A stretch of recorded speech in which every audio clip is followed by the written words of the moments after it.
Saudara Anda menyaksikan Kompas Bisnis bersama saya Putri Oktaviani. Lapor Pak Presiden, beli cabai di seluruh pasar di Indonesia dekat dengan Ramadan. Nggak ada yang murah. Harga cabai bahkan sudah melonjak di atas Rp100.000 dari akhir tahun lalu atau saat perayaan Natal. Kapan nih Pak Presiden harga cabai kembali ke harga 50 ribuan per kilo? Karena isi dompet yang dikeluarkan makin banyak.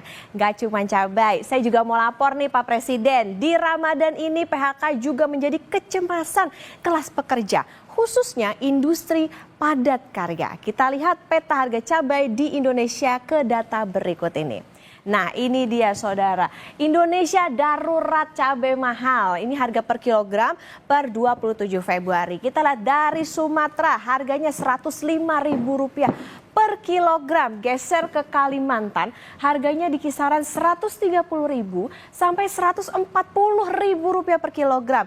Di Pulau Jawa harganya di kisaran Rp100.000 sampai Rp130.000 per kilogram. Di Bali sekitar Rp100.000 dan di Sulawesi sama seperti di Bali sekitar Rp100.000 per kilogram.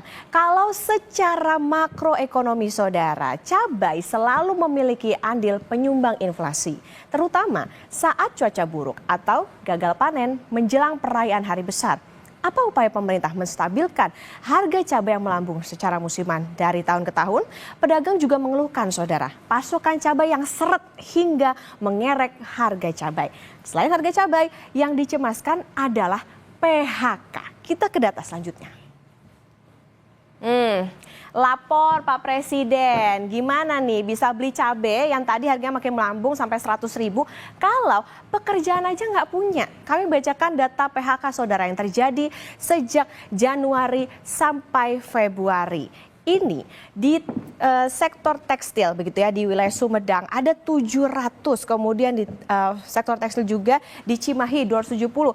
Bulu mata, pabrik bulu mata di Garut 2.000 pekerja, sawit di Kalimantan Barat 2.000 pekerja, jasa pengiriman di Jakarta PHK ada 1.000 karyawan. Terus kemudian kebutuhan rumah tangga di Jakarta ada 300 dan tekstil juga di Jawa Tengah 8.475 pekerja. Dalam catatan kami saudara dari tahun ke tahun menjelang Ramadan dan Lebaran, PHK juga marak terjadi. Dan hari ini saudara merupakan hari terakhir karyawan Sritex bekerja sebelum Sabtu besok dinyatakan berhenti beroperasi. Tetaplah bersama kami di Kompas Bisnis.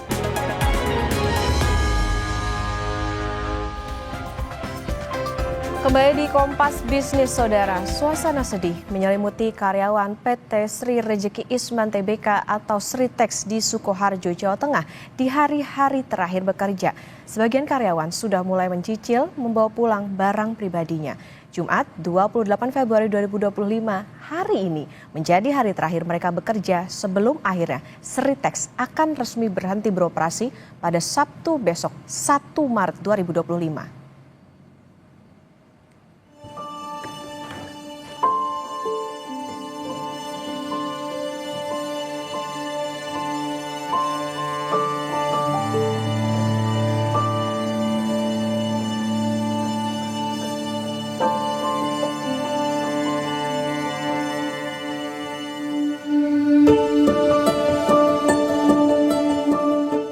Tampak raut kesedihan dari para karyawan Sritex di Sukoharjo, Jawa Tengah ini. Mereka hanya bisa pasrah, menerima kenyataan pahit akan kehilangan pekerjaan yang selama bertahun-tahun ini menjadi ladang mencari nafkah demi mencukupi kebutuhan keluarga.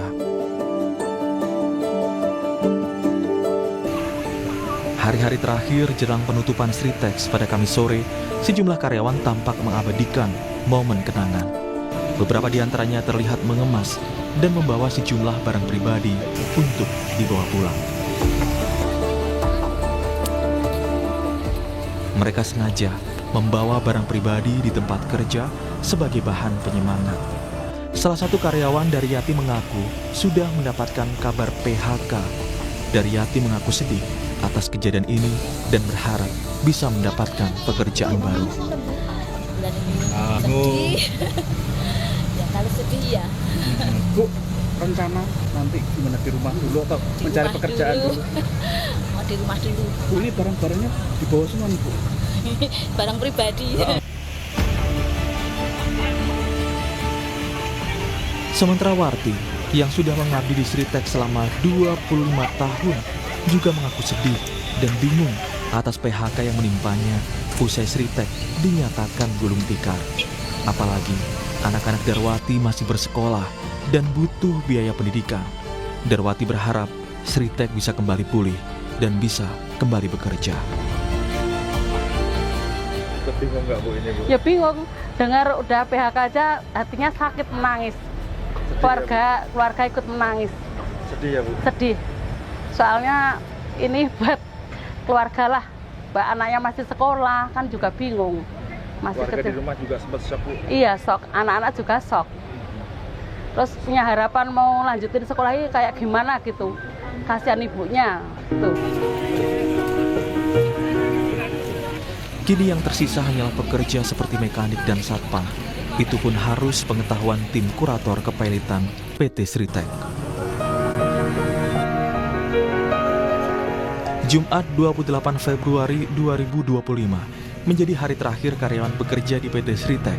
Dan Sabtu 1 Maret 2025, perusahaan tekstil terbesar itu akan tutup dan berhenti beroperasi.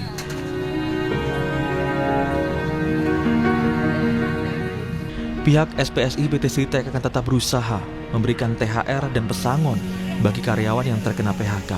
Namun untuk pesangon masih dalam tahap pembahasan setelah tim kurator menyelesaikan aset Sritek.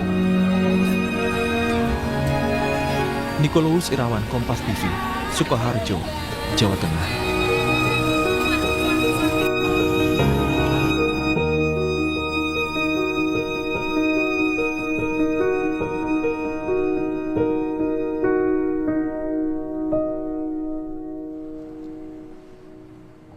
Lapor Pak Presiden, Indonesia sudah musim cabai mahal dan PHK menjelang puasa. Kompas Bisnis akan bertanya langsung kepada Mira Sumirat, Presiden Asosiasi Serikat Pekerja Seluruh Indonesia atau Aspirasi, yang sudah hadir hari ini di studio Kompas TV. Bu Mira, selamat pagi. Pagi, Mbak Putri, pagi. Bu Mira, tadi kalau kita melihat tentu ini menjadi suatu keprihatinan apa yang terjadi di Sritek.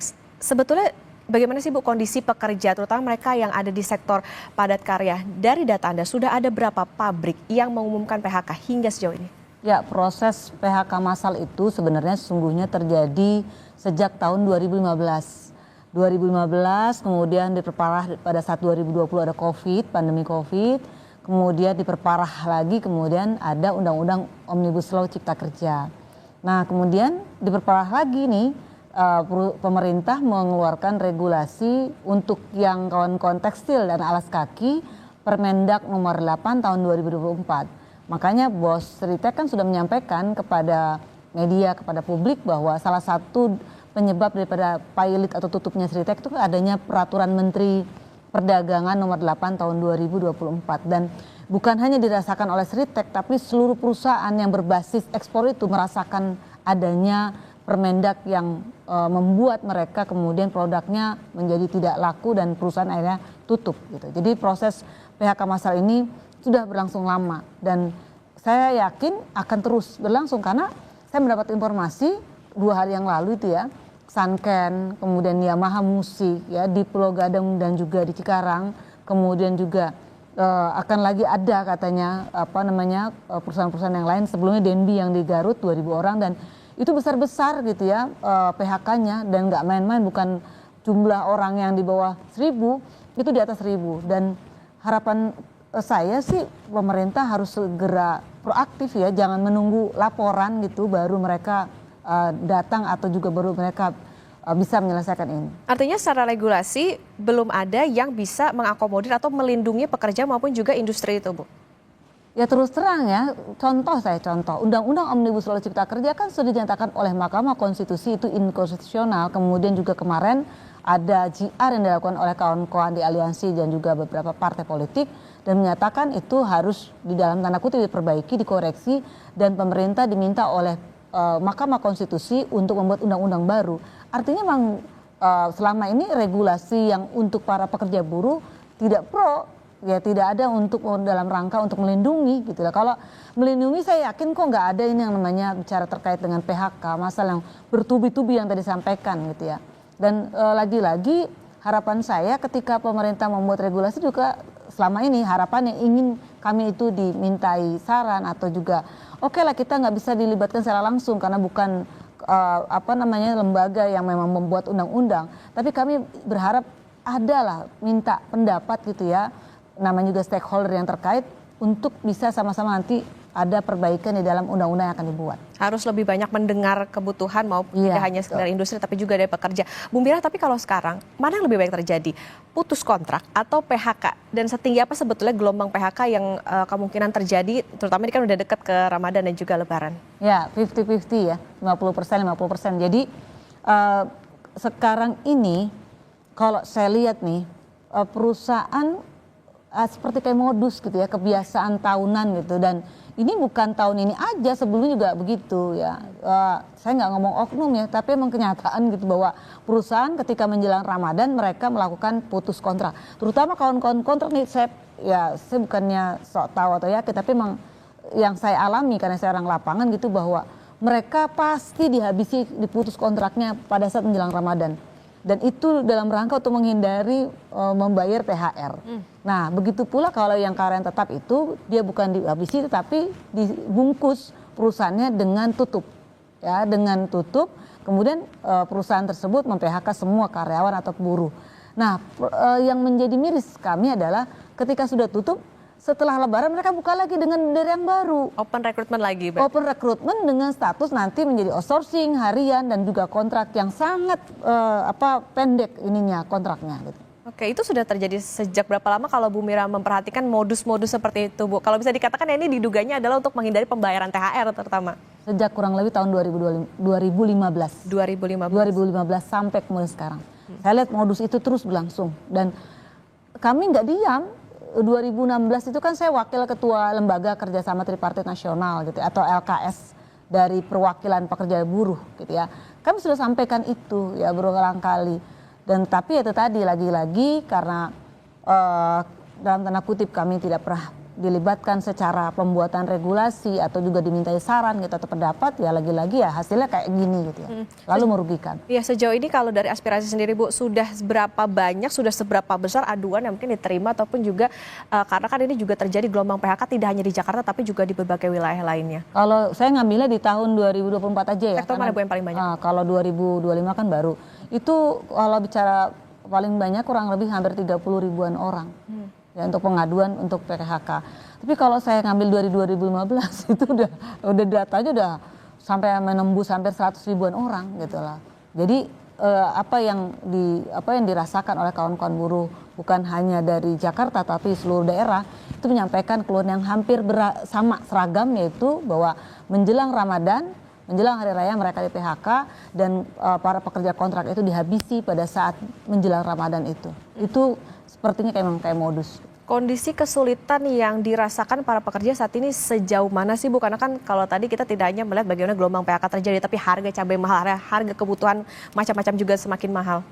Jadi gini, 2020 pandemi COVID, ini kawan-kawan banyak yang di PHK secara sepihak, banyak yang nggak dikasih pesangon juga, PHK massal dengan alasan rugi karena COVID. Kemudian 2021 kemudian Undang-Undang Omnibus Law yang luar biasa memudahkan para pekerja buruh kita itu di PHK. Pagi dia masih tertawa-tawa pekerja, sore mereka bisa langsung di PHK karena memang undang-undangnya bunyi begitu. Ya, kemudian ditambah lagi dengan mohon maaf saja ya, harga pangan yang sudah melambung tinggi sejak 2024 20% dan juga harga 9 bahan dasar pokok. Kami sudah menyampaikan itu pada saat pemerintahan Pak Prabowo sebelum dilantik. Saya menyampaikan 100 hari ini Pak Prabowo agar menurunkan harga pangan 20%. Kan naik upah tuh memang ya di kalau nggak salah di Januari 2025 sekitar 6,5%. Itu menjadi sia-sia naik itu 6,5%. Kenapa? Karena harga pangan sembakonya itu nggak dijaga gitu loh. Jadi kalau misalnya naik upahnya ya ini kan pasti mengirimi efek dominonya. Nah tetapi sekali lagi sayang seribu sayang ya pemerintah tidak mengakomodir untuk menurunkan harga dan menciptakan lapangan pekerjaan yang padat karya. Karena kalau saya lihat kan investasi sekarang lebih banyak ke padat modal gitu ya.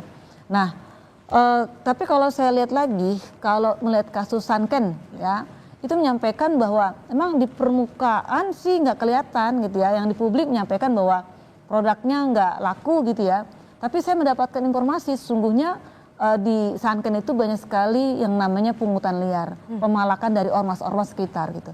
Nah ini kan nggak apa namanya itu tidak bisa terselesaikan oleh pemerintah. Seharusnya bisa terselesaikan. Bagaimana supaya investor itu nyaman dalam dia berinvestasi di Indonesia. Dari kajian atau survei yang dilakukan World Economic Forum, nomor satu investasi nggak mau masuk ke Indonesia, investasi asing adalah satu korupsi, kedua birokrasi yang berbelit-belit, yang ketiga pungli. Di tiga besar ini masuk kategori untuk investasi asing nggak mau masuk ke Indonesia. Nah ini harusnya dibenahin gitu loh. Korupsi kita sama-sama sekarang ini dipertontonkan baru saja dan membuat saya marah gitu ya. Saya kecewa sebagai rakyat. Hampir dalam rentang waktu 2018 hampir menembus 1.000 triliun korupsi yang ada di Pertamina dan lingkungannya. Saya belum dengar ya pejabat yang terkait meminta maaf kepada rakyat Indonesia gitu ya. Ini yang saya sampaikan kepada kesempatan dalam hari ini. Saya kecewa sebagai rakyat, saya marah. Saya belum mendengar pejabat meminta maaf atas terjadinya PHK yang sangat luar biadab ini ya di lingkungan Pertamina gitu. Dan belum lagi sampai ada meme Liga Korupsi Indonesia. Nah itu nomor satu, Timah, Pertamina, aduh itu semua kan BUMN semua. Nah ini masa harus didiamkan? Coba kalau itu dikumpulkan ya, harapan saya sih dulu Pak Prabowo sebelum menjabat sebagai presiden secara tegas menyampaikan akan memberantas koruptor, mengejar ya sampai ke ujung dunia sekalipun. Nah harapan saya itu dilakukan sekarang. Itu ada kesempatan Pak Prabowo sebagai presiden. Ini masanya Bapak untuk melakukan secara tegas kepada para pelaku maling-maling uang rakyat dan uang pemerintah ini. Bu Mirah, dengan kondisi saat ini banyak PHK, kemudian juga tadi kalau kita lihat raksasa tekstil bisa dikatakan Sritex sampai akhirnya mereka mem-PHK. Kondisinya para pekerja ini masih percaya nggak sih sebetulnya sama Kemnaker? Apalagi kan sebelumnya Kemnaker juga mengatakan bahwa akan menyelamatkan Sritex. Ya. Kita sama-sama dipertontonkan dengan viralnya Pak Wamen Naker, Pak Bang Noel ya, saya memanggil beliau, itu datang gitu ya. Itu kan dalam tanda kutip ya namanya Pak Wamen pada saat itu Pak Bang Noel baru menjabat ya, kemudian yang kedua perintah Pak Prabowo juga harus proaktif ya kepada rakyat dalam hal pekerja buruh, sehingga disampaikan pada saat itu melalui video viralnya akan menyelamatkan. Sesungguhnya pemerintah nggak menyelesaikan pokok utama permasalahan yang ada di Sritex. Kan itu kan baru hilir permukaan. Harusnya ujungnya apa nih kalau menyebabkan Sritex bangkrut atau pailit? Lihat dong, dia kan utangnya banyak. Kenapa utangnya banyak? Karena barangnya nggak laku gitu kan. Kenapa barangnya nggak laku? Ya gara-gara kalah saing dengan barang impor yang masuk. Ujung-ujungnya peraturan Menteri Perdagangan nomor 8 2024 itu gitu loh. Nah itu yang harusnya diselesaikan gitu loh. Apakah pemerintah mau menalangin atau nutupin utangnya Sritex? Kan enggak. Pada akhirnya putusan pengadilan bilang pailit. Ya itu yang jalan yang harus ditempuh. Nggak bisa juga kali manajemen memaksakan terus beroperasi, satu sisi nggak punya uang gitu loh. Saya kira Sritex ini termasuk perusahaan yang minim gejolak kalau saya perhatikan gitu ya. Dan sekarang cukup tragis di ujungnya usianya itu dipailitkan gara-gara tadi salah satu regulasi yang dikeluarkan oleh pemerintah yang sebelumnya ya, bukan pemerintah Pak Prabowo.